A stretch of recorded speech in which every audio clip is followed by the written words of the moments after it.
Zona rural de Rio Pardo. O ano era de 1981, interior do Rio Grande do Sul. Em um lugar chamado Arroio das Pedras, existia uma estância chamada Figueira Velha. Os donos da estância era a família Silveira e meu pai era o caseiro da estância há anos. Eu tinha 16 anos nessa época e ajudava meu pai na lida. Tirava leite, ajudava a arrumar cercas, lidava com o gado e plantava. E foi bem nessa época que tive minha primeira experiência com o sobrenatural. E hoje vou lhes contar como foi. Um dia, de noitezinha, logo após encerrar a lida, eu e meu pai estávamos tomando um mate, quando de repente a luz da lamparina começou a enfraquecer. Então meu pai falou: "Barbaridade, tchê! Está acabando a querosene do candeeiro e o pior é que não temos mais." Então o pai pediu para eu ir até a casa do patrão ver se arrumava. Chegando lá, bati na porta e sem demora o patrão abriu. "Buenas, seu Silveira. O pai perguntou se o senhor nos arruma um pouco de querosene, o nosso já está no finzinho." Indaguei a ele. "Espere aí, guri, que vou lá dentro buscar." O patrão respondeu. Depois de uns 10 minutos ele voltou. "Mas nem te conto, guri. Achei que ainda tinha um resto, mas acabou a querosene, as latas estão toda vazia, não tem nem para nós." Então voltei e falei pro meu pai, que suspirou. "Ala, puxa, tchê, e agora?" Então, meio encabulado, falei olhando para ele. "Se o senhor quiser, ensile o cavalo e vou na venda buscar." Mas antes que meu pai respondesse, minha mãe gritou da cozinha. "Mas bem capaz que tu vai sair no escuro sozinho esta hora." "Mas o que é que tem?" retrucou meu pai. "Ele já é quase um homem, tá na hora de aprender a se virar mesmo." Então, depois de meu pai concordar, fui até o galpão encilhar o cavalo e, depois de encilhado, montei e me toquei a lacria estrada fora. A noite estava clara, pois era noite de lua cheia, e só se ouvia o barulho dos grilos, de vez em quando um mugido do gado ao longe, ou um cachorro latindo ao longe. Era a primeira vez em que saí à noite sozinho, e apesar de estar sentindo uma mistura de ansiedade com nervosismo, eu não estava com medo. Quer dizer, até chegar perto do cemitério que tinha na beira da estrada no caminho da venda. Pois de longe vi uma espécie de vulto, todo de preto, sentado no portão do cemitério.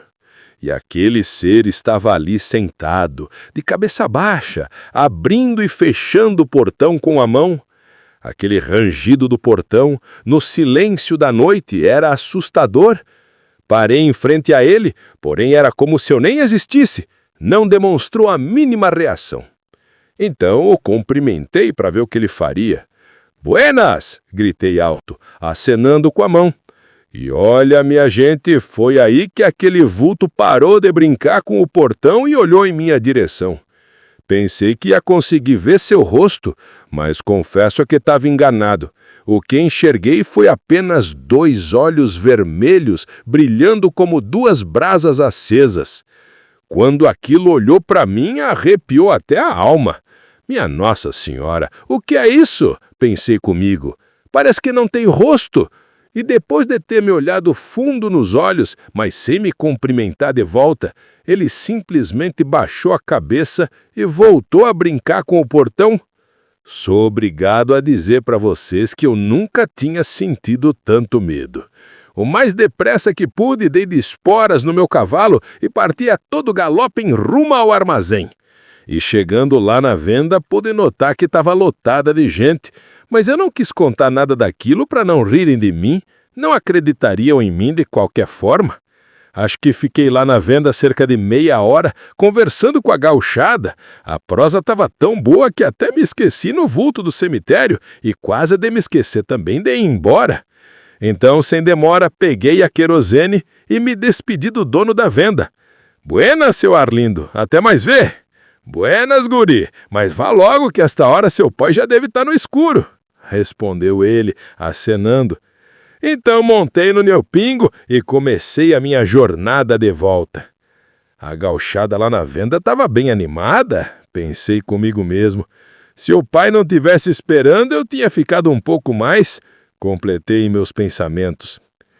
E assim eu ia, bem tranquilo, distraído, observando a beleza dos campos à noite, até que avistei o cemitério novamente, e aí me lembrei do que eu havia visto antes. Tentei ver de longe se aquele ser estava, sentindo um frio na barriga ao lembrar do acontecimento anterior, mas olhando daquela distância, parecia que não estava mais. Conforme cheguei em frente ao portão do cemitério, confirmei que ele não estava mais ali. Confesso que fiquei aliviado. Foi como se saísse um peso dos meus ombros. Barbaridade, tchê, graças a Deus aquilo já foi embora, pensei. Mas o mais estranho era que agora o portão estava fechado e com o cadeado no lugar, como sempre fica. Mas também isso não importava, porque o que importava mesmo era que não tinha mais ninguém ali. Ver que aquele vulto preto não estava mais no local, sentado na entrada do cemitério, me fez relaxar, ficar mais tranquilo. Mesmo assim, quando eu já tinha passado uns 50 metros, resolvi olhar para trás, apenas para garantir. Mas, meu Deus, minha gente, como eu me arrependo disso, pois quando eu olhei para trás, não pude acreditar no que eu vi. Aquele vulto preto estava sentado na garupa do meu cavalo, bem atrás de mim. No desespero, dei um grito que todo o Rio Grande deve ter escutado, e no instinto pulei por cima do pescoço do meu cavalo e me estabaquei no chão. Era eu rolando para um lado e a querosene para outro. Levantei num salto só e corri como se não houvesse amanhã. Umas 2 horas depois cheguei em casa sem o cavalo e sem a querosene. Bati na porta desesperado, gritando: "Pai! Pai! Pai! Pai!" Depois de entrar e contar o que tinha acontecido, levei a maior bronca do meu pai, que, é claro, não acreditou na história, embora minha mãe tivesse acreditado. Aquele dia foi dormir envergonhado. E no outro dia, bem cedo, meu pai foi procurar o cavalo e, graças a Deus, ele o achou na beira da estrada, pastando, e o trouxe de volta.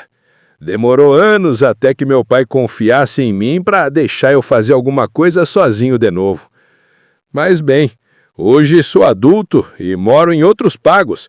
Sou casado e tenho filhos, e mesmo depois de tantos anos, eu nunca esqueci aquele encontro com o vulto preto do cemitério. Depois daquilo, já tive outras experiências com o sobrenatural, mas isso é uma história para outra hora.